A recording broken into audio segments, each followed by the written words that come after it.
नमस्कार मेरे प्यारे दोस्तों, मैं सचिन कुमार आप सभी प्यारे दोस्तों का हार्दिक स्वागत करता हूं आपके अपने YouTube चैनल सोचो स्मार्ट में। प्यारे दोस्तों, आज की इस वीडियो में आपको अंग्रेजी को बोलना, अंग्रेजी को पढ़ना और अंग्रेजी को लिखना बिल्कुल बेसिक से आपको सिखाने वाला हूं, बिल्कुल जीरो लेवल से, यानी जहां से अंग्रेजी पढ़ने, लिखने या बोलने की शुरुआत होती है ना, वहां से आपको अंग्रेजी सिखाऊंगा। तो अगर आप यह क्लास पूरा शुरू से लेकर लास्ट तक देखते हैं तो आप बड़े ही आसानी के साथ समझ पाएंगे कि अंग्रेजी किस तरीके से बोला जाता है, किस तरीके से पढ़ा जाता है, किस तरीके से हिंदी अर्थ निकाला जाता है। सारी बातें इस वीडियो में आपको बताएंगे, ठीक है। तो इस वीडियो को पूरा ज़रूर देखिएगा और अगर आपको यह वीडियो अच्छा लगता है तो लाइक करिएगा।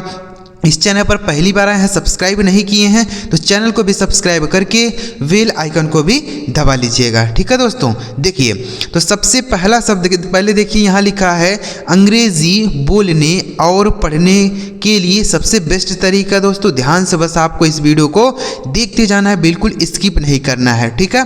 तो सबसे पहला शब्द क्या लिखा है मेरे भाई, यहाँ देखिएगा लिखा गया है आई। इसे हम क्या पढ़ते हैं, इसे पढ़ा जाता है आई, ठीक है, यानी इसे हम पढ़ते हैं आई। सबसे छोटा शब्द है लेकिन बहुत ही इंपॉर्टेंट है, यह हर जगह बोला जाता है। तो आई मतलब क्या होता है, आई का मतलब हो जाता है मैं। आई मतलब मैं होता है, ठीक है। जैसे बोलते हैं ना कि मैं तुम्हारा भाई हूँ, आई एम योर ब्रदर। मैं तुम्हारा भाई हूँ, आई एम योर ब्रदर। मैं तुम्हारा टीचर हूँ, आई एम योर, ऐसे बोल सकते हैं आई एम योर टीचर, ठीक है। इस तरीके से आप आसानी से अंग्रेजी बोल सकते हैं। आई एम अ डॉक्टर, मैं एक डॉक्टर हूँ। आई एम अ स्टूडेंट, मैं एक छात्र हूँ। तो यानी अपने बारे में अगर कुछ भी कहना होगा तो इस आई का प्रयोग करना ही पड़ेगा। अगर आप आई का प्रयोग नहीं करेंगे तो आप नहीं बोल पाएंगे, ठीक है। आगे लिखा वाई ओ यू, इसे पढ़ा जाता है दोस्तों यू। वाई ओ यू, इसे पढ़ा जाता है यू। इस यू का मतलब क्या होता है, यू मतलब होता है तुम या आप, दोनों बोल सकते हैं, ठीक है। चाहे आप तुम बोलिए चाहे आप बोलिए, दोनों का प्रयोग आप यू के लिए कर सकते हैं, ठीक है। जैसे you are my best friend, तुम मेरे सबसे अच्छे दोस्त हो। You are my best friend, तुम मेरे सबसे अच्छे दोस्त हो। यू आर माई ब्रदर, तुम मेरे भाई हो। यू आर माई सिस्टर, तुम मेरी बहन हो। ऐसे आप यानी सामने वाले के बारे में अगर कुछ कहना हो तो यू का प्रयोग करना पड़ता है, ठीक है। तो ध्यान रखना है यू का प्रयोग। आगे लिखा दोस्तों डब्ल्यू ई, इसे पढ़ा जाता है वी। डब्ल्यू ई, इसे पढ़ा जाता है वी। इस वी का मतलब हो जाता है हम या हम सब, ठीक है। वी मतलब हम या हम सब। जैसे वी आर फैमिली, यानी हम सब परिवार हैं। वी आर फैमिली, हम सब परिवार हैं। वी आर फ्रेंड्स, हम सब दोस्त हैं। वी आर फ्रेंड्स, हम सब दोस्त हैं, ठीक है। तो इस तरीके से अगर मान लीजिए आप हैं और आपके 4-5 दोस्त हैं, उनके बारे में कुछ कहना चाहते हैं तो आप वी का प्रयोग करेंगे, ठीक है। आगे लिखा गया दोस्तों THEY, इसे क्या पढ़ा जाता है, इसे पढ़ा जाता है दे। THEY, इसे पढ़ा जाता है दे। इस दे का मतलब हो जाता है वे या वे सब, ठीक है। वे बोल सकते हैं या वे सब, तो इसको भी आप याद कर सकते हैं, वे सब, ठीक है। जैसे अब मान लीजिए आप कहीं बैठे हैं और आपके दोस्त खेल रहे हैं तो आप क्या बोलेंगे, दे आर माई फ्रेंड, वे सब मेरे दोस्त हैं। दे आर माई फ्रेंड्स, वे सब मेरे दोस्त हैं। यानी आप मान लीजिए उसमें नहीं हैं, अगर आप उसमें हैं तो बोलेंगे वी, और अगर आप उसमें नहीं हैं, अपने दोस्तों के साथ नहीं हैं, तो आप बोलेंगे दे, मतलब हो जाता है वे सब। तो इसे भी आप याद कर सकते हैं, ठीक है। आगे लिखा दोस्तों HE, इसे पढ़ा जाता है दोस्तों ही। HE, इसे पढ़ा जाएगा ही। इस ही का मतलब हो जाता है वह। ही मतलब वह होता है। इसका प्रयोग हम किसी पुरुष के बारे में बोलने के लिए करते हैं, ठीक है। जैसे ही इज़ माई टीचर, वह मेरे अध्यापक हैं। He is my grand father, वह मेरे दादाजी हैं। He is my grand father, वह मेरे दादाजी हैं। ही इज़ माई फादर, वह मेरे पिताजी हैं। इस तरीके से आप इसे बोल सकते हैं, समझ गए। तो ही का प्रयोग हम पुरुष के लिए करेंगे। अगला शब्द है दोस्तों SHE, इसे पढ़ा जाता है सी। SHE, इसे पढ़ा जाएगा सी। सी का मतलब हो जाता है वह, लेकिन इसका प्रयोग हम किसके लिए करते हैं, महिला के लिए, ठीक है। सी का मतलब हो जाता है वह, इसका प्रयोग हम किसी महिला के बारे में कुछ कहना होगा तो बोलेंगे, ठीक है। जैसे सी इज माई सिस्टर, वह मेरी बहन है। सी इज माई मॉम, वह मेरी माँ है। सी इज माई आंटी, वह मेरी चाची हैं। तो इस तरीके से आप सी का प्रयोग कहेंगे। तो यानी दोस्त यहाँ जितने भी शब्द ऊपर वाली लाइन में लिखे गए हैं, यह सारे शब्द सब्जेक्ट के स्थान पर लिखे जाते हैं, यानी जिसके बारे में कुछ कहा जाता है वहाँ पर प्रयोग होते हैं, ठीक है। तो इसको आपको ध्यान रखना है, क्योंकि जब तक सेंटेंस का सब्जेक्ट नहीं रहेगा तब तक आप सेंटेंस बना नहीं पाएंगे, इसलिए आपको इनको याद कर लेना है, ठीक है। अब यह जो सब्जेक्ट हो गए इनके साथ वर्ब भी आती है, तो कौन सी वर्ब आएगी वह यहाँ पे नीचे लिखा गया है, ठीक है। तो इनको भी हम लोग समझते हैं कि इन्हें कैसे बोला जाएगा, इन्हीं के साथ प्रयोग होता है, तो ध्यान से आपको इसे भी सीखना है। देखिएगा, तो सबसे पहले देखिए, यहाँ देखिए IT लिखा है ना, तो इसे पढ़ा जाता है ईट। दोस्तों ईट मतलब भी यह होता है, यह सब्जेक्ट के स्थान पर आता है, इसका प्रयोग वर्ब नहीं होता, यह वर्ब नहीं है। ईट मतलब हो जाता है यह, ठीक है। जैसे इट इज़ अ पेन, यह एक पेन है। इट इज़ अ पेन, यह एक पेन है, ठीक है। तो ईट का प्रयोग हो गया दोस्तों किसी निर्जीव के लिए होता है। अब यहाँ से देखिए वर्ब शुरू हो रही है, जितने भी शब्द हैं ये सारे वर्ब हैं। तो पहला वर्ब क्या लिखा है IS, इसे पढ़ा जाता है दोस्तों इज। IS इसे पढ़ा जाता है इज। इज का मतलब क्या होता है होता है। इज मतलब है होता है, ठीक है। इसका प्रयोग दोस्तों एक वचन सब्जेक्ट के साथ होगा, जैसे ही के साथ होगा, सी के साथ होगा और किसी नाम के साथ होगा। जैसे बोलते हैं ना कि Ram is my friend, Ram मेरा दोस्त है। Ram is my brother, Ram मेरा भाई है। तो जो है बोलते हैं ना उसके लिए इज बोला जाता है, ठीक है, याद रखना है। आगे लिखा गया दोस्तों ARE, इसे पढ़ा जाता है आर।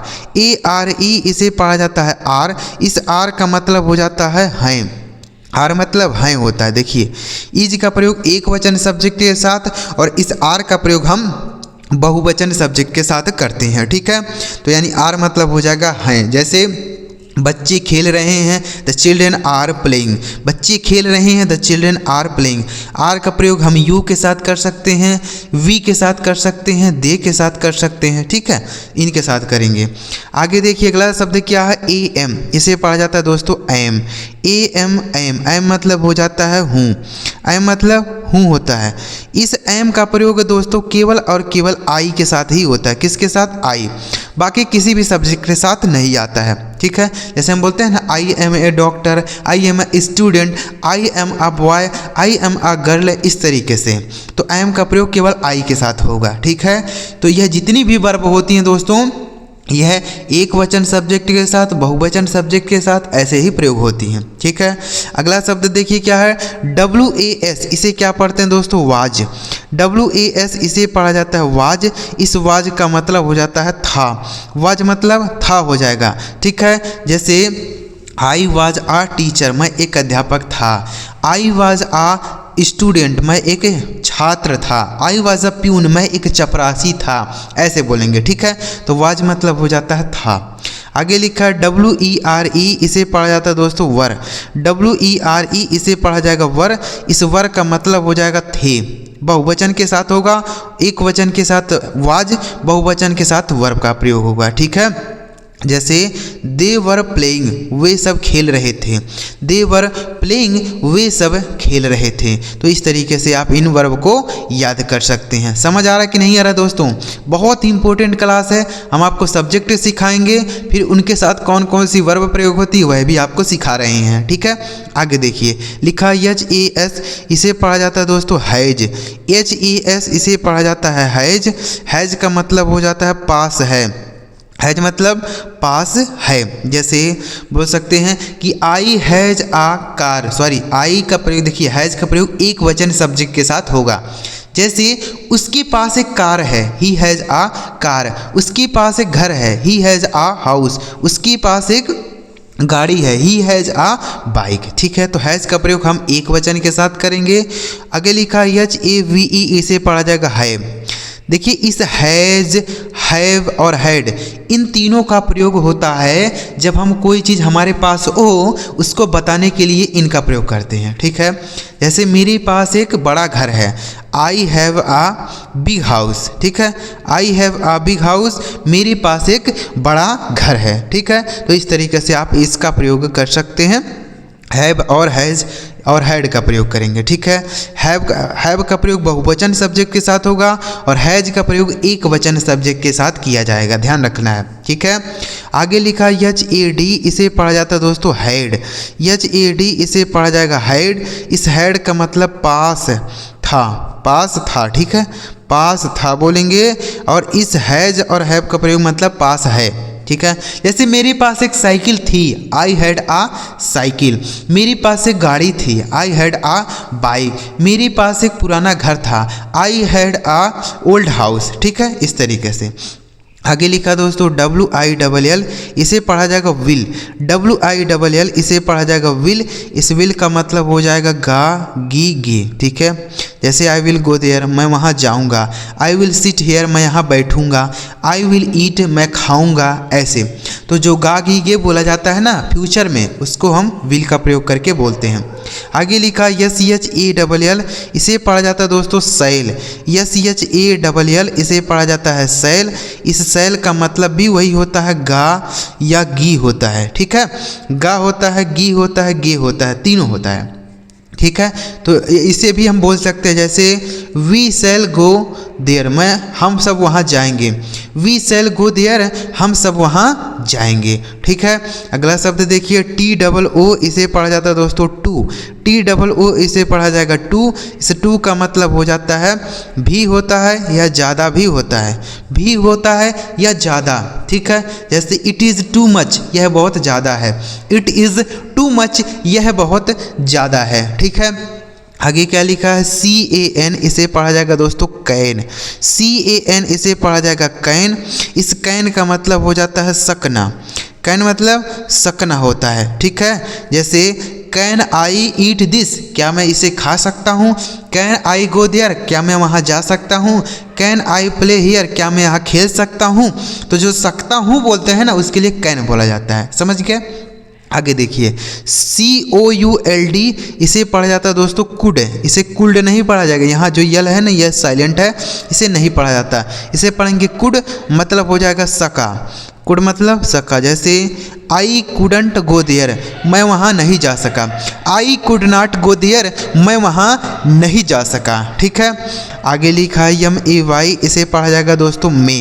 MAY मे मतलब हो जाएगा सकना।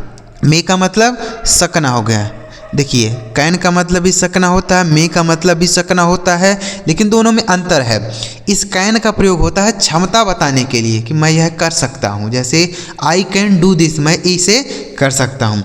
लेकिन इस मे का प्रयोग होता है आज्ञा मांगने के लिए, जैसे मे आई कम इन सर, क्या मैं अंदर आ सकता हूँ सर। मे आई गो आउट सर, क्या मैं बाहर जा सकता हूँ सर। मे आई कम इन सर, मैं अंदर आ सकता हूँ सर। ठीक है, तो परमिशन मांगने के लिए हम मे का प्रयोग कर सकते हैं।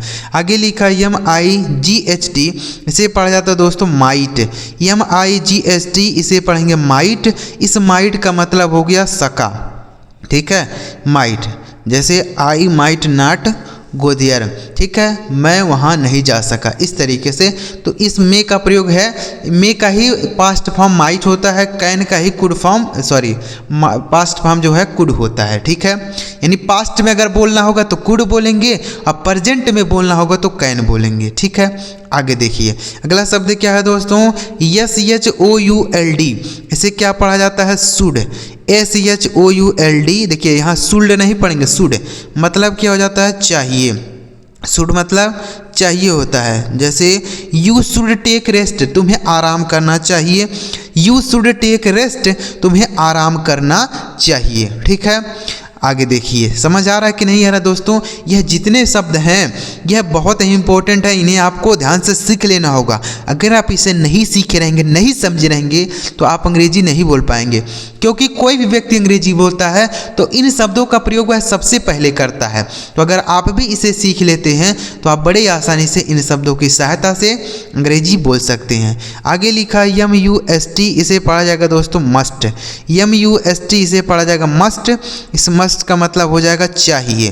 देखिए शुड मतलब भी चाहिए मस्ट मतलब भी चाहिए, लेकिन इस मस्ट का प्रयोग होगा दोस्तों वह काम आपको जरूर करना चाहिए, तो हम मस्ट बोल सकते हैं। क्या बोल सकते हैं? मस्ट। ठीक है, जैसे यू मस्ट गो देयर, तुम्हें वहाँ जाना चाहिए, जरूर जाना चाहिए। ठीक है, यू मस्ट गो देयर, तुम्हें वहाँ जरूर जाना चाहिए। समझ गए? आगे देखिए लिखा गया DID, इसे पढ़ा जाता है दोस्तों डिड। DID इसे पढ़ा जाएगा डिड, मतलब हो जाएगा किया। ठीक है, देखिए अगर यही हेल्पिंग वर्ब के रूप में प्रयोग होती है डिड, तो इस डिड का मतलब नहीं निकलता है। लेकिन अगर यही मेन वर्ब के रूप में आती है तो इसका मतलब हो जाता है किया। जैसे आई डिड दिस वर्क, मैंने यह काम किया। ठीक है, लेकिन अगर आप ऐसे बोल देते हैं he did not by the toy, उसने खिलौना नहीं खरीदा, तो देखिए यहाँ डिड जो हेल्पिंग वर्ब है, इसलिए यहाँ इसका मीनिंग नहीं निकला। समझ गए? तो अगर ये हेल्पिंग वर्ब के रूप में आएगी तो मीनिंग नहीं होगा, और अगर मेन वर्ब के रूप में आएगी तो मीनिंग होगा। ठीक है, आगे लिखा है DO, इसे पढ़ा जाएगा दोस्तों डू। इस डू का मतलब हो गया करना। डू मतलब करना होता है। ठीक है, जैसे इसका भी प्रयोग एकदम सेम ऐसा ही है। जैसे अगर यह मेन वर्ब के रूप में आती है तो इसका मतलब हो गया करना, अगर हेल्पिंग वर्ब के रूप में आती है तो इसका मतलब कुछ नहीं होगा। ठीक है, तो कैसे बोलेंगे? जैसे बोल सकते हैं आई डू दिस वर्क, मैं यह काम करता हूँ। आई डू दिस वर्क, मैं यह काम करता हूँ। ठीक है, आगे देखिए आगे क्या लिखा है LET, इसे पढ़ा जाएगा लेट। LET लेट, इस लेट का मतलब क्या हो जाएगा दोस्तों? दो। लेट मतलब दो हो जाएगा। ठीक है, जैसे लेट मी गो, मुझे जाने दो। लेट मी गो, मुझे जाने दो। लेट मी सिट, मुझे बैठने दो। लेट मी ईट, मुझे खाने दो। लेट मी प्ले, मुझे खेलने दो। तो जो हम दो बोलते हैं ना, उसके लिए लेट का प्रयोग कर सकते हैं। ठीक है, आगे लिखा DOES, इसे पढ़ा जाएगा दोस्तों डज। DOES इसे पढ़ा जाएगा डज, मतलब हो जाएगा करना। देखिए जैसे डू मतलब करना, वैसे डज मतलब भी करना, लेकिन इस डज का प्रयोग हम एक वचन सब्जेक्ट के साथ करते हैं, डू का प्रयोग हम बहुवचन सब्जेक्ट के साथ करते हैं। ठीक है, जैसे ही डज हिज वर्क, वह अपना काम करता है। ही डज हिज वर्क, वह अपना काम करता है। ठीक है, तो डज का मतलब हो गया क्या दोस्तों? करना। समझ गए? अगर यही हेल्पिंग वर्ब के रूप में आती है तो इस डज का मतलब नहीं होगा। आगे लिखा NEED, इसे पढ़ा जाएगा दोस्तों नीड। NEED, इसे पढ़ा जाएगा नीड। इस नीड का मतलब हो जाएगा जरूरत। नीड मतलब जरूरत होता है। ठीक है, जैसे आई नीड द मनी, मुझे पैसों की ज़रूरत है। आई नीड द बुक्स, मुझे कुछ किताबों की ज़रूरत है। आई नीड द क्लोथ्स, मुझे कपड़ों की ज़रूरत है। आगे लिखा दोस्तों अगला शब्द है DARE, इसे पढ़ा जाएगा डेयर। DARE, इसे पढ़ा जाएगा डेयर। इस डेयर का मतलब हो जाता है हिम्मत। डेयर मतलब हिम्मत होता है। जैसे हाउ डेयर यू, तुम्हारी हिम्मत कैसे हुई। हाउ डेयर यू, तुम्हारी हिम्मत कैसे हुई। ठीक है, ऐसे बोल सकते हैं। तो डेयर मतलब हिम्मत। आगे लिखा NOW, इसे पढ़ा जाएगा दोस्तों नाउ। NOW, नाउ मतलब हो जाता है अब। नाउ मतलब अब होता है। ठीक है, जैसे now I will go there, अब मैं जाऊंगा। Now I will go there, अब मैं वहाँ जाऊंगा। नाउ आई विल ईट, अब मैं खाऊंगा। नाउ आई विल प्ले, अब मैं खेलूंगा। ठीक है, इस तरीके से। आगे देखिए अगला शब्द है और लास्ट शब्द है दोस्तों THEN, इसे पढ़ा जाता है देन। इस देन का मतलब हो जाता है तब। ठीक है, देन मतलब तब होता है। जैसे देन आई विल गो, तब मैं जाऊंगा। देन आई विल ईट, तब मैं खाऊंगा। देन आई विल प्ले, तब मैं खेलूंगा। ठीक है, इस तरीके से। तो उम्मीद कर रहा हूँ दोस्तों इस वीडियो में जितने भी शब्द आपको सिखाया, सारे शब्द आप बड़े ही आसानी के साथ समझ पाए होंगे। अगर आपको यह सारा शब्द समझ आया हो तो इस वीडियो को एक लाइक करके चैनल ज़रूर सब्सक्राइब करिएगा, और आप एक बार कमेंट में बताइएगा कि आपको यह वीडियो कैसा लगा। ठीक है, कमेंट करके हमें ज़रूर बताएंगे।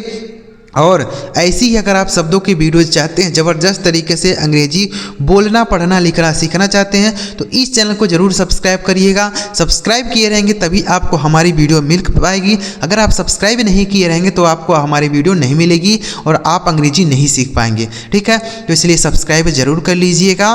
और आप चाहें तो इनमें से कुछ शब्दों की सहायता से आप सेंटेंस बना के आप हमें भेज सकते हैं। ठीक है, जैसे आई से आप बना दीजिए, यू से बना दीजिए, वी से बना दीजिए। 2-3 शब्द आप सेंटेंस बनाकर हमें भेज सकते हैं। ठीक है, तो हम आपके कमेंट का रिप्लाई जरूर करेंगे। ठीक है दोस्तों, चलिए मिलते हैं प्यारे दोस्तों अगली वीडियो में किसी नए टॉपिक के साथ। वीडियो देखने के लिए आपका बहुत बहुत धन्यवाद।